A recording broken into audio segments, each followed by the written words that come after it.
So this is part 2 to NXT. I'm going to put the dates in the bottom. I just wanted to talk about the past 2 NXT that I've watched. And so I left off with the Dawn versus Shawn Spears.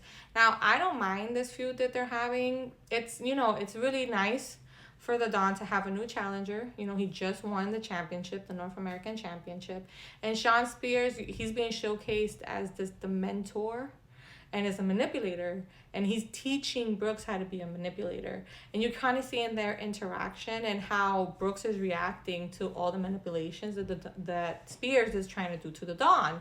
And and how he's focusing on injuring the Dawn's knee to have an advantage. So he did have a match versus the Dawn this past week, which he lost, and then they attacked the Dawn after the match. But I think they still have more in this feud left. I think they have at least another match in them.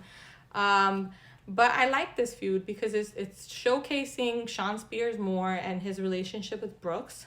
We're starting to see how that's growing. And we're going to see the Dawn face different challengers. I've been really enjoying the Dawn, by the way. I think he has had some really good matches. This past, I'm gonna say the past year, because I've been impressed. He's a really good wrestler. He's really talented. And so the storyline does what it needs to do. And then we have no more Chase University, right? Because Ridge completely disbanded them. But I just had a question about that, because in my head, I don't really think that he disbanded the university. I think he just kind of expelled Thea, Riley, and Duke. He just said that they couldn't be in the university. Can't Chase just get other students? Aren't there other students in his class? Even this past week, they were showing him cleaning up the classroom and, leaving very sad, and, just showing us how much Chase U impacted NXT. But then as he's leaving, a student called his name. And I'm like, that's because he has other students. He doesn't have just 3 students in his class. And so I'm just wondering if Chase U, the university, hasn't been disbanded. It's just those 3 students can't go back to the university. I think that's what happened. I think that's what's going to happen. I think Chase U is going to get some new students. It's going to be interesting. And then I just do want to say that I have been loving the Iron Survivor qualifying matches that we've had. I love the fresh matchups. I really enjoy that we get to see Vakur, Julia, and Zarya on their own. Because since they have debuted, they have had single matches here and there. But for the most part, they were in a storyline with Roxy, and that was the main focus. And they had a lot of group stuff that they had to do. But now it's good to kind of see them outside of that storyline. I feel like we're going to get back there, and that's okay. It needs a breath of fresh air sometimes. And we get to see them against new opponents that I've never seen them against anyway. I already knew Vakura was talented. Zarya is very intimidating. She looks like she can destroy you.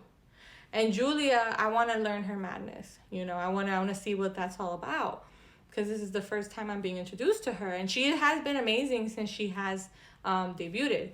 And so, but like I said, these qualifying matches give a lot of the women in NXT time to shine and to interact and have matches with people that we haven't seen them have matches with.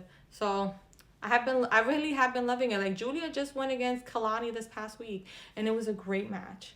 It was an excellent match.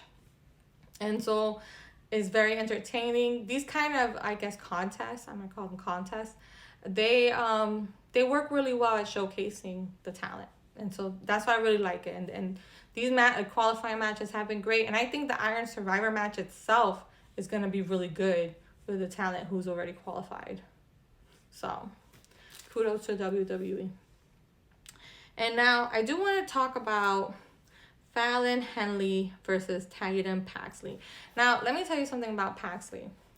When I first saw her in NXT, I was like, okay, we're going to have another dark character. This is going to be like a Rosemary, from TNA, or maybe like a Wendy Chu, or maybe she's going to be a witch, or I don't know, maybe another bird. I don't know, right?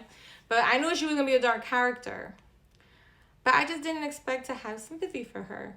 You know, I thought for some reason, I just thought she was going to be like a heel. But no, I feel like she's not like that at all.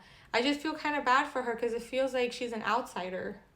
Like, she wants to have friends. Clearly, she wants to have friends. I think that's why she was so happy when Lyra was her friend before, you know, she went crazy and betrayed her.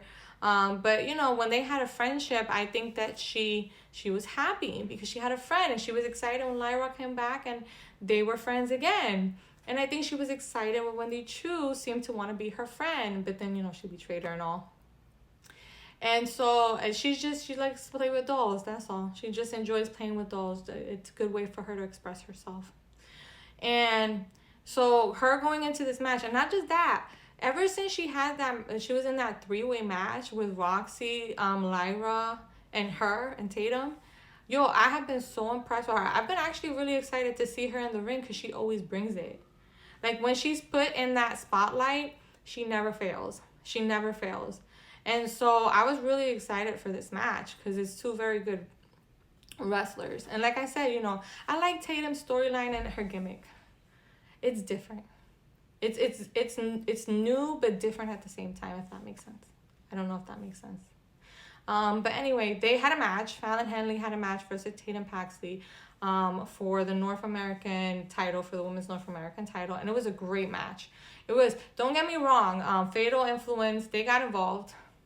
We knew they were going to get involved, but Tatum did her best. And so, but in the end, the numbers game was just too much for her. And Fallon ended up beating her and keeping her title, right? But they were going to attack Tatum after the match, and guess who came back? Dolan. I hope I'm saying her name right. Dolan came back. And Gigi Dolan came back, and I really enjoyed her coming back. And we kind of got a little tease earlier, because Fatal Influence were bullying Tatum with her dolls, and as everybody left, somebody came and picked up one of Tatum's dolls, and they had, like, you know, that orangey red hair, you know. So we had a tease that it was her. I didn't know. I didn't get the clue. But anyway, I'm happy to see her back. I'm glad she's back from her injury. I did want to see how her storyline was going to end. You know, she was supposed to be getting a makeover from, I think, Ariana. But she hasn't. But I guess we're going into a new storyline. And so I don't mind her being with Tatum. I think they might actually make a good team. But I thought she would make a good team with Wendy Chu too. And that didn't happen either. But at the end of the day, I think NXT has been doing great. Their women's division is, like, extremely deep. I think they need to have a better storyline. The tag team division, the North American Championship, both women and men's, are being defended.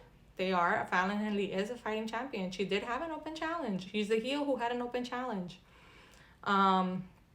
And the NXT title, you know, Trick is doing a really good job. Like I said, Rich Holland has been billed as a great heel, and he's the #1 contender for that title. And Trick is such a big baby face. So I think that this is going to be a good match. But that's all I have to say. I have been enjoying my wrestling. I do love it. It is a great time to be a wrestling fan. Thank you for watching.